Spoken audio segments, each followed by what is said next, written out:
If you don't know how to interpret and internalize, then it becomes a problem for you, because how do you then make a decision from something that you don't necessarily feel?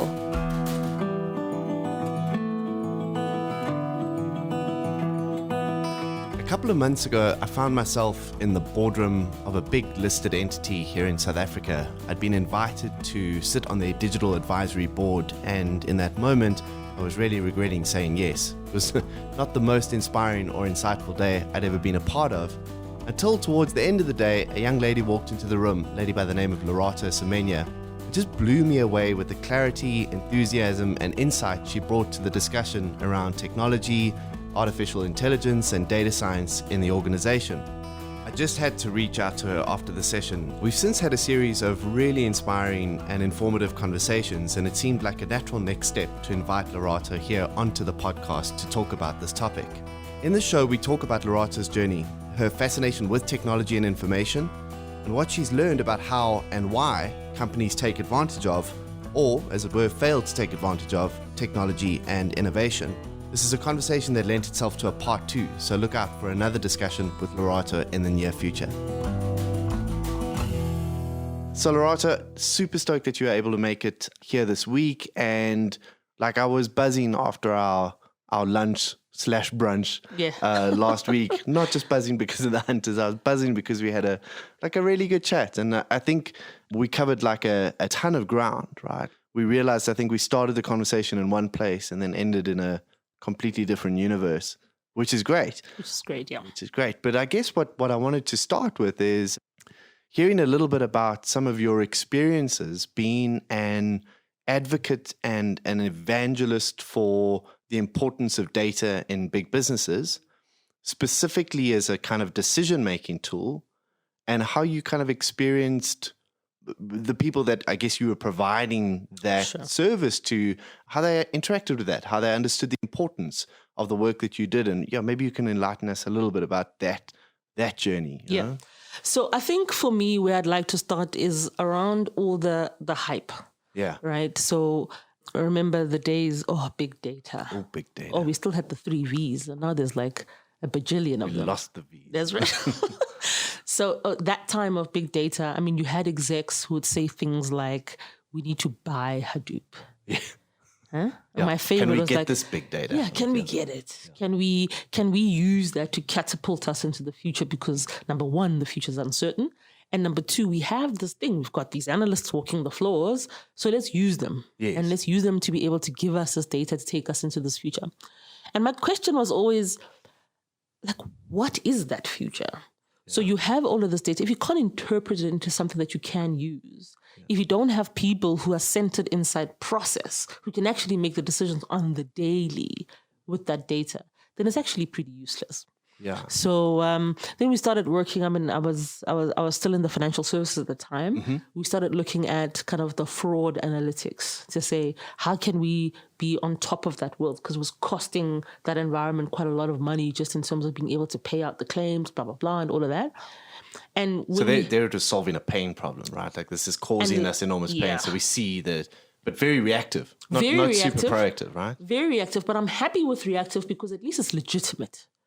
You've seen where the problem is, and there's kind of an impetus for you to try and solve it because it comes from a particular place. There's a very vague area that comes from being able to kind of tell the future, that futuristic kind of world. Mm-hmm. A lot of people can't do that. Our imagination doesn't stretch that far, especially in the corporate world. I suppose, especially if you're kind of burdened with data, how do I get this done day to day, right? It's a very of short-term preoccupation. That's right. I've got to solve problems today. Don't really have the luxury of looking at for except that was your job, right? Your job was to take that kind of those raw building blocks, the DNA of the information, the knowledge that your organization had at its disposal, and sort of figure out a way to paint a future picture with that, right? That's correct. And the power of technology in that instance, because if you ask me what is analytics 101, it's literally critical thinking. It's got nothing to do with the tech.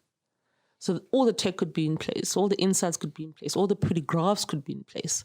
But if you don't know how to interpret and internalize, then it becomes a problem for you because how do you then make a decision from something that you don't necessarily feel? there needs to be an element of benevolence in what you're doing. You have to believe that it's the right thing to do, because otherwise, in an untested, unproven type of world, how do you, kind of put your entire weight behind something that you necessarily don't believe in? And that's why I like the world of data. It's because there's quite a lot that you can do from a creativity and intuition perspective. But once you have the hard and fast facts in front of you, then it becomes a little bit easier. But in the world that we're living in, where facts are a dime a dozen, and depending on what continent you're in, if you're in America, facts aren't real. But, the facts are all available. But how do you then find the comfort in being able to make the right decision? And right used very, very loosely. How do you make the right decision given the information that you have without the necessary panic of there's in fact every single answer that I'm looking for available out there? All I need to do is shorten the time and place between myself and that answer. Okay. And I think that's the fear that a lot of leaders are confronted with, because we know the power of our little devices in our pockets. We know we can pretty much search anything and be able to get to some version of a truth. Sure. But if you can't corroborate, if you can't contextually make it real for yourself, and then you find yourself in this weird space of being confronted by things. I mean, now we're talking about trends and future of work and top 20 skills you must have and this and this and that. But it's not grounded in anything. It's just conjecture. Okay. So we're talking about a lot of things here. We're talking about, like, we've spoken about data. We've spoken about information. We've spoken about knowledge. We've spoken about insight, right? And I guess one of the challenges for somebody, certainly in the world that you are in, is that those words get used interchangeably as though they're all the same thing, right? But if you had a colleague that walked into your office, let's say in the bank or any other organization that you were a part of, closed the door behind them, sat down at your desk and said, "Look, Lerato, I need your help. What the hell is data?" Like, what? Please explain to me. What do we actually mean when we say data? What would your response have been today? So I'm glad that you started speaking about almost a journey along which you need to travel. So the fundamental building blocks are data. If there's anything, a reading that you get from a thermometer, that's data, right? And for you to be able to turn that into information, to be able to turn that into knowledge, insights, and ultimately the final step would then be wisdom. Right? There's quite a lot that needs to happen. Applied insight. Absolutely. You have to consistently make some systematic change to that state to be able to get you to the next state. So if you're looking at, and I love data because even the things that you can't see and can't imagine, say, look at the network as an example. There's a little cable that you plug into your computer. You're told that there are packets and all sorts of weird and wonderful things in there, but you can't see any of them. So how would you measure kind of the impact of network downtime? Well, in my mind, I'm like, well, I can't see the other bits. So what are the bits that I can see which are impacted by the underlying issue, which will allow me to be able to explain what's going on to me right now? Yeah. So my experience is that there's almost a step even before you spoke about the building blocks, there's almost a step before that. We need to acknowledge that the dictionary definition of data, right? Like is the things. It's all that jargon. It's an inscription, on the wall of a pyramid. It's a symbol. Often we forget that numbers, symbols, letters, that these things are data because we recognize them because they're in a language that we understand. But you only need to travel to another country and to see something written on a wall and to have absolutely no idea what it means to fully appreciate that data is completely neutral. It has no intelligence inherent in it. It has no bias. It has no feelings. It has no life of its own until you contextualize it. You know what I mean? So the moment I have some context to that data, it becomes information. But even that's not useful yet, right? Like, we don't have an information problem in business. We've got more information than I think we know what to do with.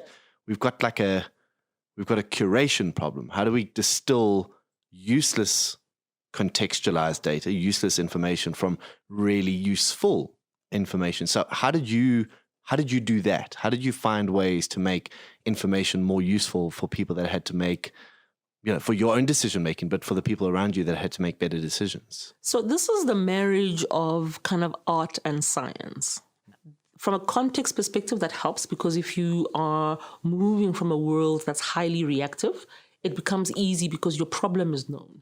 Therefore, you're just working to shorten the gap between the known problem and a potential solution. So then the solution might not be known.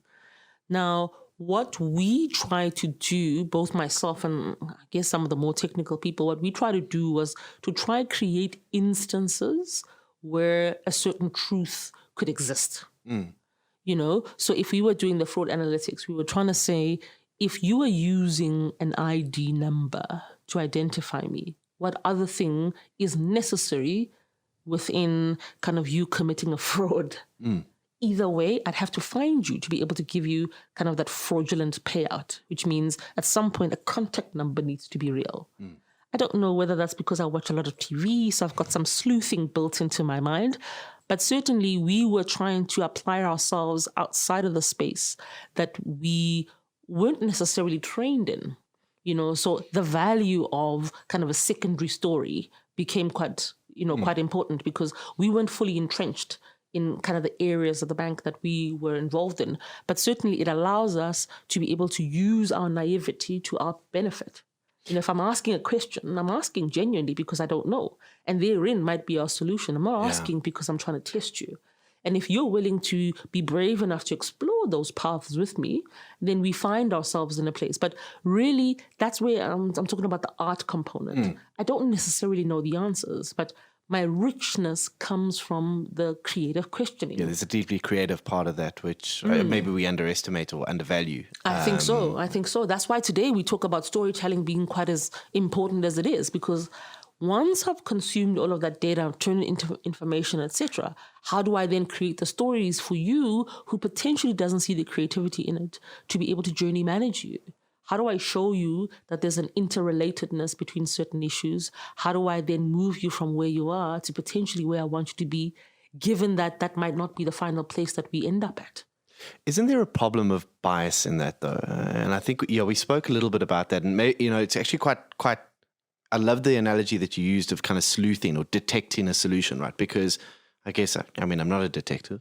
Surprise. But I imagine that if you were, you'd have to be very careful of your own assumptions and your own biases when you're trying to figure out, who your suspects are or what clues to account for. It's a data processing exercise, right?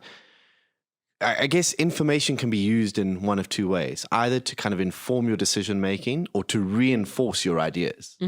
Kind of as and the second being much more dangerous. Oh yeah, absolutely. Like much a retrospective way of going, I was right, because I've carefully selected data that suits the thing that I was hoping to be right about, or the decision that I've already made. And how did you manage? Because I met, you've worked in the financial services sector, big organization, complex organization, hierarchical organizations. And then in the energy sector, same things. And then in the human capital / talent / resourcing space. So you've probably experienced similar problems across all of these industries. How did you manage maintaining the kind of the purity of the value of the information so that it wasn't used only as a, I told you so, justification? I imagine that must have been pretty difficult. Yeah, it is. So burgeoning industries often require lots more work than is necessary. So if, in essence, I was trying to establish a pattern of some sort and I let the tech do what it needs to do and it surfaces certain things, certain truths about your organization, if you inherently believe something different, you're going to work incredibly hard as a leader to dispel whatever it is that information is saying. But the data is, in fact, the cleanest version of the actual, occurrences of the organization. So that's the first battle that we had to come across quite a lot. People certainly didn't believe that the data. So the issues then became more the data can't be clean, or, I don't trust the system of record or whatever. So some of the kind of human, emotional type, this can't exist in a world that I know to be true from a legacy perspective. I would identify that as issue number one for us. Right? So that meant in order to be able to curb that, we had to create more than one story. which in essence, if I look back onto it, is in fact putting in more effort than is required, because we could just take the synthesis of that data and be able to understand, remove from our own biases, could there be a universe where this was true? Yeah. I mean, I remember doing the philosophy of maths in university, and it was literally about, can you imagine a universe where this was true? And if we did that, then we would critically assess things. I mean, that's why even today, when you talk about the human capital world and technology, I always say, when you're programming these algorithms, you're using your own bias to be able to do that. Sure. So it'll pick up or exclude whatever it is that you would naturally exclude or pick up. Yeah. So that's why that conversation became quite a philosophical one. And if you're interested in trying to remediate, you don't care much for philosophy. Of course. Again, right? You don't have the luxury of... You don't have the luxury of time. You don't have almost even the brain span to be able to sit in and philosophize around issues where a known problem exists and you're looking to close a gap from a revenue perspective, from a customer retention perspective, whatever the issue was. So if we go back to the singular fraud kind of assessment story that we were talking about, at some point, what my client was saying, that internal client, they were saying that we're losing money by making payments to fraudulent claims. And I was saying, well, how do we then get to identify who these people are? We use a single identifier, which then becomes the primary key. What other bits of data are necessary to be able to commit the crime that I could look at?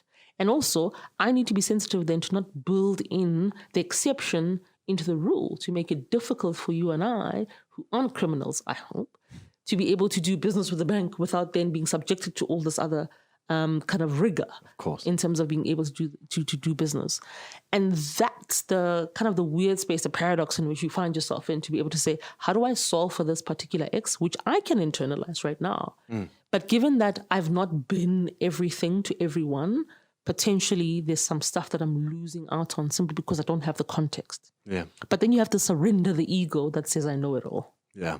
I feel like we're already neatly segueing into what will likely become the second half of our conversation. But I want to, before we get there, I think I have the privilege of so many conversations with business leaders who will say over and over again, I wish I had better information with which to make decisions.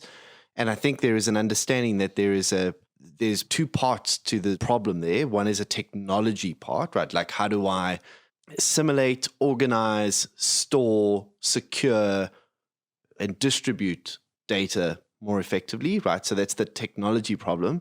And then the second one is kind of like a interpretation problem or an analytics issue, which is more, as you said, like has got a high level of human involvement or input in order to become useful. And I keep thinking that you've probably got these people in your organization that are doing this work already.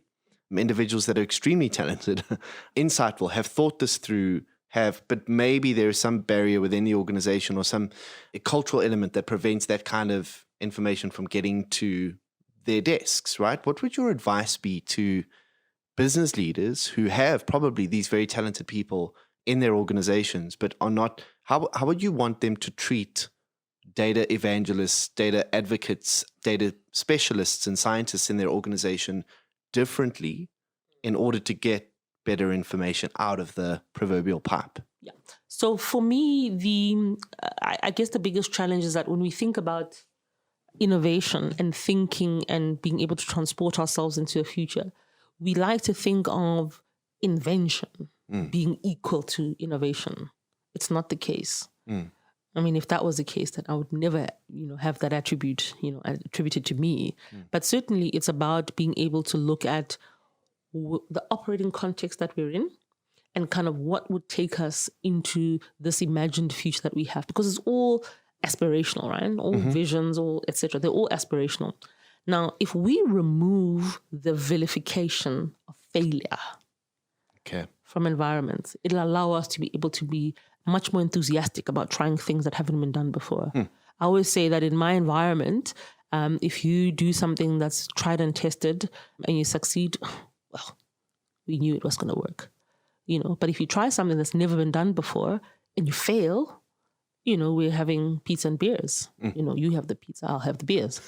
that environment means we're creating a brand new capability from a muscle development perspective that allows us to be able to try and fail fast.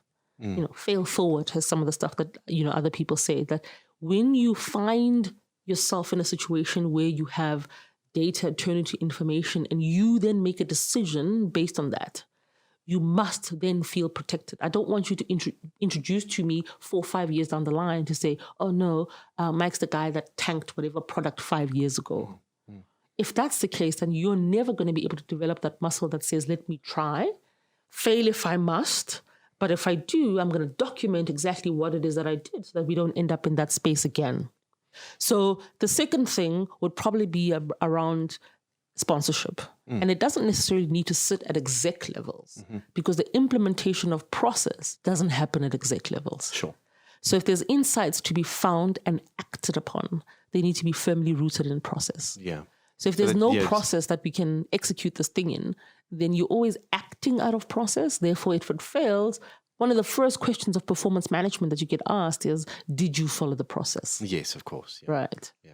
I guess the gateway drug to to that kind of culture is just a welcome approach or a welcoming approach to different ideas or dissenting ideas or the opinion in the room that is atypical, a willingness to entertain ideas that are not normal, of the social norm in the organization. That's a, like you said earlier on, that's a muscle that you need to exercise, right? So that, the power of being willing to entertain, understand, internalize, and make sense of information that maybe doesn't reinforce our kind of core beliefs or the thing that we're absolutely sure is true or whatever else it might be. And then still maybe dismiss it afterwards, but at least give it the opportunity to grow some legs, yeah.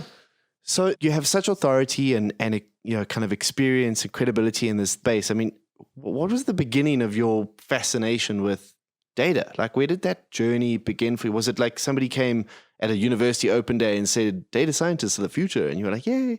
Or what happened? How did Lerato go on a journey of, like, I must understand the knowledge? Or where did it come from? So the tech journey, much more than the data journey, the tech journey started much earlier. Okay. I was potentially maybe 6 at the time. I went into work with my mom. And at the time, I mean, faxes were big. It's a big deal. Big deal. The telefax.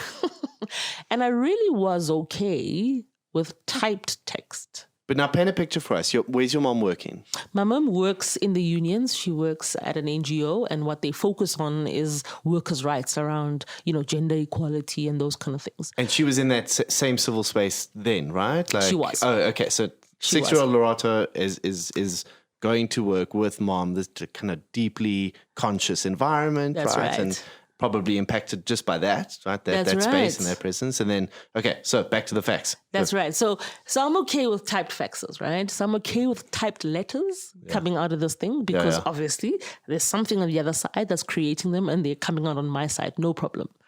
So my mother asked me to go and pick up a fax for her. So I'm standing at the fax machine and out comes a piece of paper with handwriting on it. I was blown. I was completely blown. Where are the tiny people? Where are these people sitting comfortably able to jot this stuff down and it be able to come out of this machine? Yeah. And I remember kind of just thinking, this is amazing. And I know I don't have the vocabulary to be able to even ask the question as to what I just witnessed. And it was my little secret for a while. I mean, it took me a few years before I was able to have the conversation with my mom to say, actually, what happened that day? Like, where are the little people? Where are the little people that built that? And it really became kind of the foundation for me in terms of being able to look at things that may not necessarily be in my purview, my experience, and be able to ask myself the questions, certainly myself before everyone else. And that's why the data world ended up being quite impressive for me, because it had a complete absence of vocabulary. People knew that the thing was important. You found yourself in environments that have huge amounts of data and they'd still say, we want big data. And I'm like, how much bigger data do you want, considering what you have now? Yeah. So the notion of being able to get to definitions, core definitions. I mean, there's one bank right now that's doing incredibly well. One, because they completely abandoned the definition of what a bank was. Because before them, a bank was bricks, mortar, an ATM network, etc. And they came in and they had none of that. All they had was a banking license. So I've become quite obsessed with definitions and what they mean. And is that the definition that I want to find myself in? Because if it isn't, do I not have the power then to be able to create something new? Yes, for a little while, people might think I'm crazy, but certainly, the power of one misfit becomes, the story for most. Yeah. And hard to think of anything that is more spoken about with less clear definitions. That's right. More spoken about and less understood than this kind of part of the of the technology ecosystem, right? Although I suppose you could say that about many parts of maybe you could say that about technology, like in general, right? Yeah. Everybody's talking about it. Every article is about it. Everybody's being disrupted. Everybody has to innovate. Got to Uber your business. Thousands of executives around hundreds of boardrooms spending billions of rands, and no two of them have the same definition. Right? This is a problem. This is a problem. And I don't mind the fact that there are multiple definitions. All I want is that you must have clarity of what the definition is for you to embark on the transformation journey that you want to embark on. So if for you, digital transformation equals digitizing, then that's what it is. Okay, cool. But be clear about it. Just be consistent about it, yeah. Be clear and consistent and implement every single way. And once you've achieved the digitization, then you can move to other aspects because there's many, many words, many of which are used interchangeably. But all I'm asking is that for the purpose of your journey, lock down on what a definition means and be able to then create a single vision for the people that you're leading as an exec in an organization to be able to get to a reality in that world. So curious 6-year-old little Lerato sees handwriting coming out of a fax machine, and it starts a journey of kind of continuous discovery, right? Absolutely. Like I'm going to keep asking this question until I have the answers. And give us kind of the high-level view of how you got to, setting up entire data competencies in massive South African corporates. Yeah. There's an article in a magazine that says IT is one of the top 10 paying jobs in South Africa. And I'm attracted to that because, I look at my set of circumstances. I love to say my environment wasn't unique. I grew up in the township, studied on scholarships, most high school, on bursaries, all of university. So I like to say my story is the same because if you look at some of the challenges that we're facing in education right now and be able to access higher education, not much different. And it breaks my heart because nothing's changed in the past, 20 years because my varsity student number is 00, which means 20 years ago. I'm moved by that, by the way. So nothing's really changed. But here I am now. I find myself in university. I'm seeing computer science for the first time because I thought IT was just... Actually, I can't even remember. I can't even remember what it was because for me, computer literacy was the maximum that I'd achieved inside the high school system. I get there's computer science, there's coding, there's programming, there's all sorts of things which, the few that come from the private schools had seen before. And I had to start from another level of literacy back there. I had to learn how to right click and double click while my colleagues were writing code. Okay. So as much as you were fueled by this curiosity, you had some catching up to do. There's a very real element of there might be certain elements of equity, but there was no equality. Okay. I didn't come from the same sort of circumstances. Yeah. I didn't understand the same sort of things. So how did you get in front? Because you did, right? Like, if we're honest. If we're honest. But it's relentless work, right? It's relentless work. There's certain things that are fundamentally me, like the curiosity, which we can't explain away. Sure. You can't teach in a university course. It's kind of part of your makeup, yeah. That's right. And the absence of almost a shame associated with not knowing. Because I'm cool with not knowing. Sure. I'm all right. Yeah. So my favorite phrase is, I don't know. Yeah. Because I'm not going to not know forever. The fact that you've brought it into my consciousness as a new concept that you've introduced to me means I have the means to be able to go and look out and be able to find out more about it. Yeah, it just speaks to a willingness to know more, right? Yeah. Yeah. So I've really never been put down by not knowing. And I think that's key and core. All too often now, if you're in the outer circle, you're made to feel like you're less than. And for me, that was just fuel. I gobbled all of that stuff up. There's a new programming language I don't know. Well, I go and I learn it. I'll figure it out, yeah. I'll go and I learn it because there must be stuff. It can't be sitting in your head alone. If this is your first time listening to The One-Eyed Man and you're wondering what I'm trying to achieve here, why don't you take a moment to go back to the trailer episode at the beginning of Season 1. It's really short, I promise, and will give you some insight and context. If you're enjoying the show, please consider sharing this episode or the One-Eyed Man channel with, well, all of your friends in the entire world. And now, back to the show. I haven't really been able to stop thinking about, since we had lunch last week and kind of, in this discussion as well, is like a version of this story, that classic cinematic masterpiece, Sliding Doors with Gwyneth Paltrow from the mid-90s. Where there's like this sliding doors moment where little Lerato doesn't see the facts, doesn't have the opportunity to kind of start that journey of obsession with tech and whatever, and it maybe goes on a different path, right? Like, and I can only imagine that there's a couple of deeply curious, deeply insightful, incredibly talented little kids that aren't seeing fax machines, to extend the metaphor. The work that you've kind of transitioned into, and it really is a transition. It's not a revolution for you. It's not a pivot. As you said to me the other day, you kind of evolved into this new area of like, how do we have better conversations around creating opportunities for other Leratos to exercise that capability? Do you want to tell me a little bit more about how that happened and what it is that you are exploring now? Because this is exciting. This is very new, right? This is like a very new moment for you. So So I mean, I think the first thing that I want to talk about is the notion of sponsorship. And I want to bring in the word sponsorship specifically because when we talk, we like to talk about coaching and mentoring, etc. But sponsorship takes it one step forward, because sponsoring allows you as Mike to be able to have a conversation about Lerato, whether or not Lerato knows the conversation is happening. Whereas a coaching and mentoring relationship, we enter into it and we know that there's a particular set of circumstances that we're working towards. So I found myself in a uniquely lucky position where I had a senior member of an organization, innately see lots more than I saw in myself inside of me. And he was dedicated to being able to nurture that and be able to, number one, use it for his own benefit because it was mutually beneficial. That's the only way that he would put that much energy into it.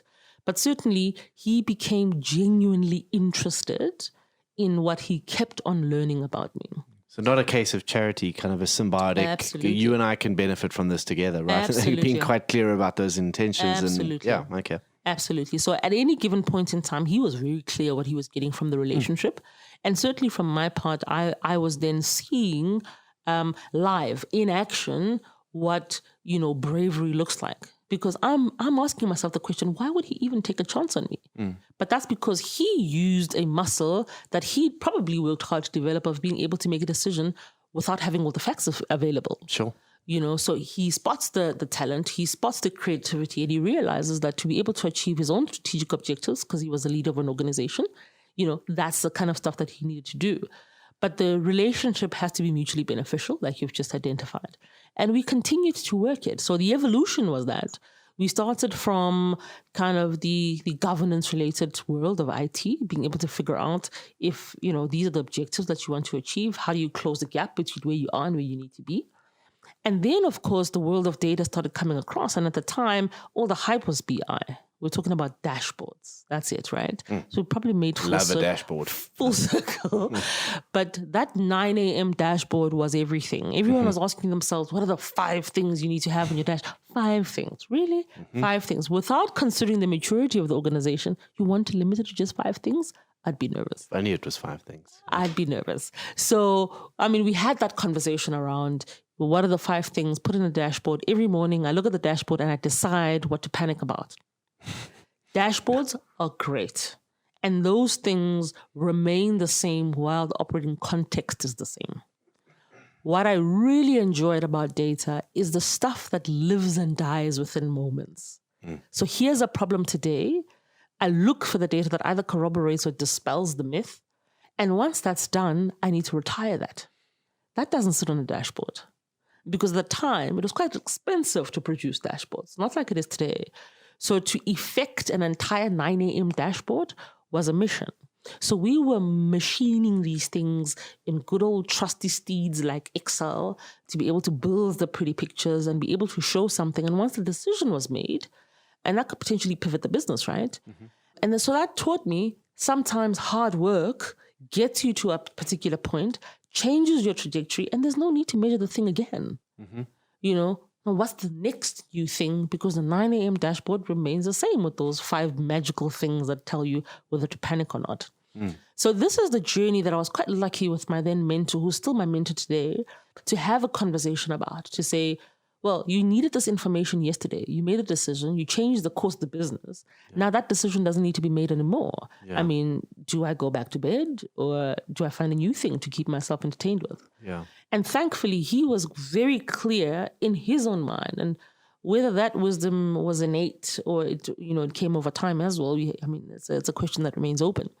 But we then allowed ourselves to look at, given the objective that we have to be able to get a board seat or whatever the objective could be in your own organization, what are the data points?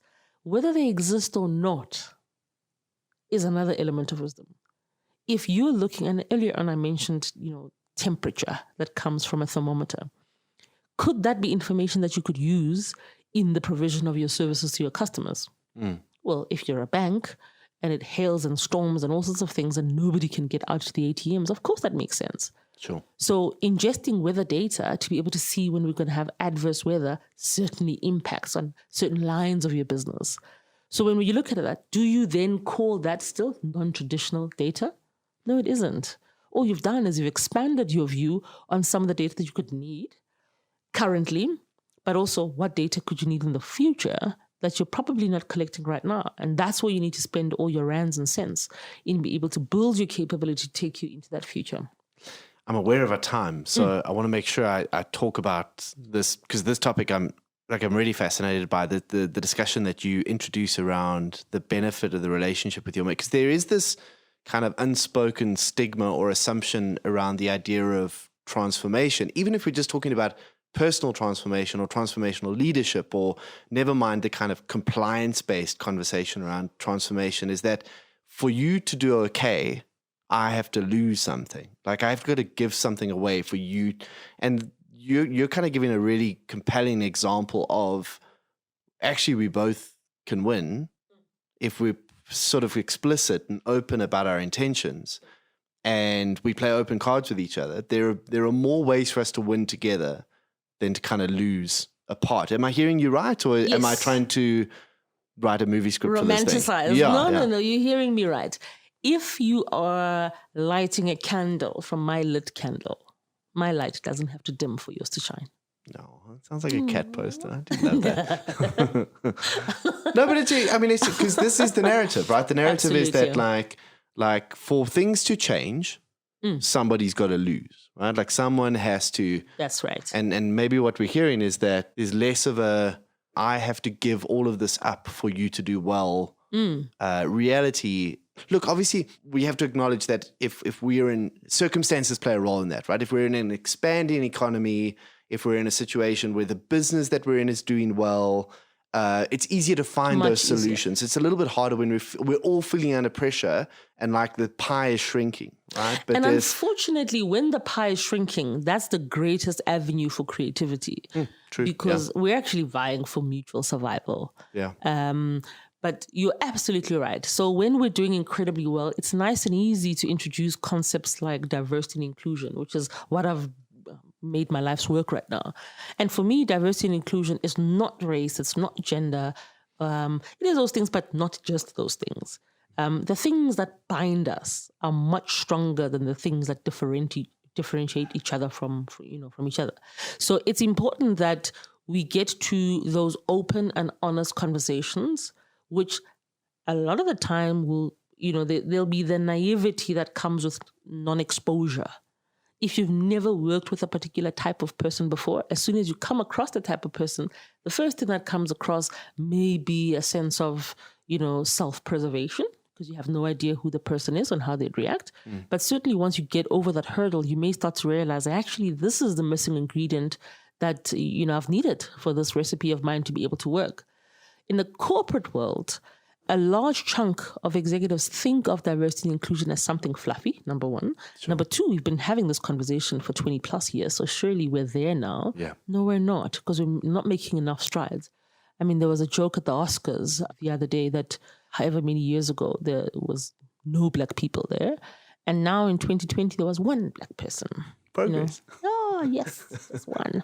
So that one becomes now the voice for all of us, doesn't she? No, she doesn't. Yeah, sure. But, Boxes checked. Right. Done. And she was Black and female, so 2 boxes checked.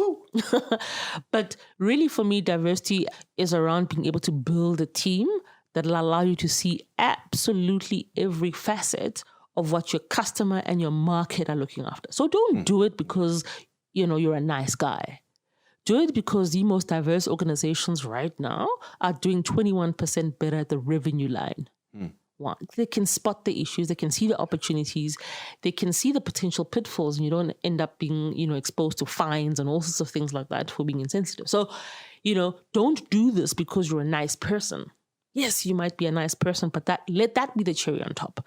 But we're doing this simply because our operating context means there's an absolute war on talent. We've been talking about this for many years. But certainly, people are now starting to create identities for the brands within they associate with. And if you don't own the brand and create that identity, you're allowing for cognitive dissonance. So I'll look at what you're doing and I'll assume that that's what you mean, whether or not it is what you mean.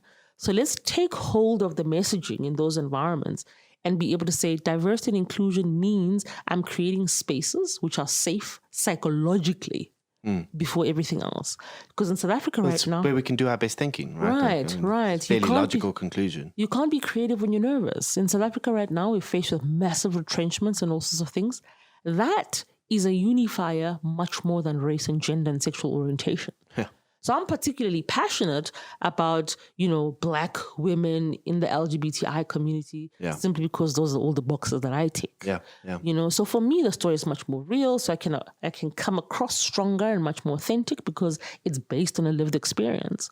But certainly, I'm not blind to the fact that if you were to, from an analytics perspective, have a look at my spend patterns in my bank account, I probably present like an old white woman. Sure. Yeah, sure. Because I've got very little social life. And the rest. But the other boxes. And that's why, for me, I've become so passionate and a massive proponent because for me, there's a benevolence that's required in being able to be an entrepreneur. We need to talk about social entrepreneurship. Yes, it needs to be commercial from my side because I've got mouths to feed, et cetera, et cetera. But if I'm not making a change in this dear South Africa of ours, I can't feel like I'm using all the effort and energy that's been plowed into me to be able to pay it forward. So I don't want another young girl sitting inside a corporate environment afraid to voice their opinion, which might potentially be, business altering, simply because they don't trust the confidence that comes from the persona that they have or the sexual orientation or whatever the case may be. So none of that stuff should be barriers. All of that stuff should be kind of the ingredients that make for a fantastic salad, if I were a salad-eating girl, But we really need to put our... burger. Yeah. That's right. We really need to put our bodies on the line when we're talking about stuff that we believe in. And that's all I'm doing right now. Yeah. I'm saying corporate South Africa, the culture discussion is a massive one. I'm saying systematic change. How do we, at the policy and the process level, implement stuff that makes our environments inclusive? Can you imagine being a trans man or a trans woman having to think every single time you need to go to the loo at work? Yeah, cognitive burden. That's right. Yeah. It's called emotional tax. So you carry the burden of being who you are in an environment, and then people wonder why you can't bring your whole self to work. And that's, when we're holding up our violins and we're talking about culture and meaning and purpose and belonging and all sorts of things like that, we want to then, close our eyes off to kind of some of the basics that say, health, safety, blah, blah, blah. And safety, both physical and psychological. I can't express this enough, given where we are in this country. If you're facing a retrenchment, how can I expect you to be creative? 100%. I cannot. It's not lost on me that so many of the themes that you spoke about when we were talking about being an advocate for the power of data in an organization are the same themes that are coming up in your crusade around inclusion. We were talking about the importance of that dissenting voice. We were talking about the importance of using data as a way to combat, or rather facts, the data that makes up those facts as a way to combat confirmation bias and bad thinking. That's right. We've spoken about adding as many ingredients into the mix as possible so that the outcome can be far smarter. It's also not lost on me that you and I could have at least another 3 hours conversation around this. And maybe if I could, because I know that there'll be people listening to this that desperately want to hear more of your thoughts on this topic over and above what we've spoken about in the realm of data and business decision making. Can I steal you at some point in time for a part 2 of this conversation where we dig deeper into how do we have better conversations around the transformation agenda so that it doesn't feel like a zero-sum game? Absolutely. So it's not a case of you versus me. It's like how do we build better businesses on top of this thinking? So can we do that at some point in time? I'm committing live. I am absolutely. Let's go live. So I can't lie. so thank you again, Lerato, for your generosity, for your ideas, for your experiences, and for being able to share those in such a powerful and creative, for a scientist, creative way. I'm just very grateful to you for your time and energy. Thank you so much, Mike. It's really been an absolute pleasure. And I mean, I always say, which I've said to you before, I think the power of the multiple stories that we have gets us to a place of being able to understand exactly what we can do as humanity. There's so many problems, there's so many opportunities in the very same breath that we are at the precipice of being able to solve. And I cannot wait to be able to do this with you. Amazing. Thanks, friend. Alrighty.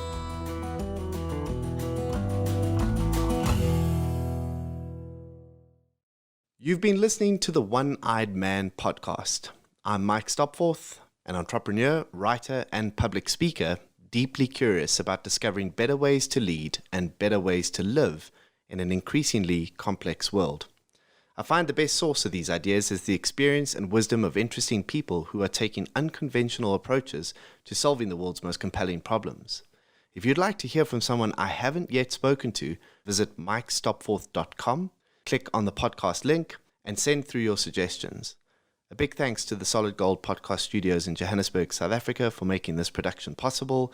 And remember, in the land of the blind, the one-eyed man/person is king. You've been listening to another episode from the Solid Gold Podcast Studios.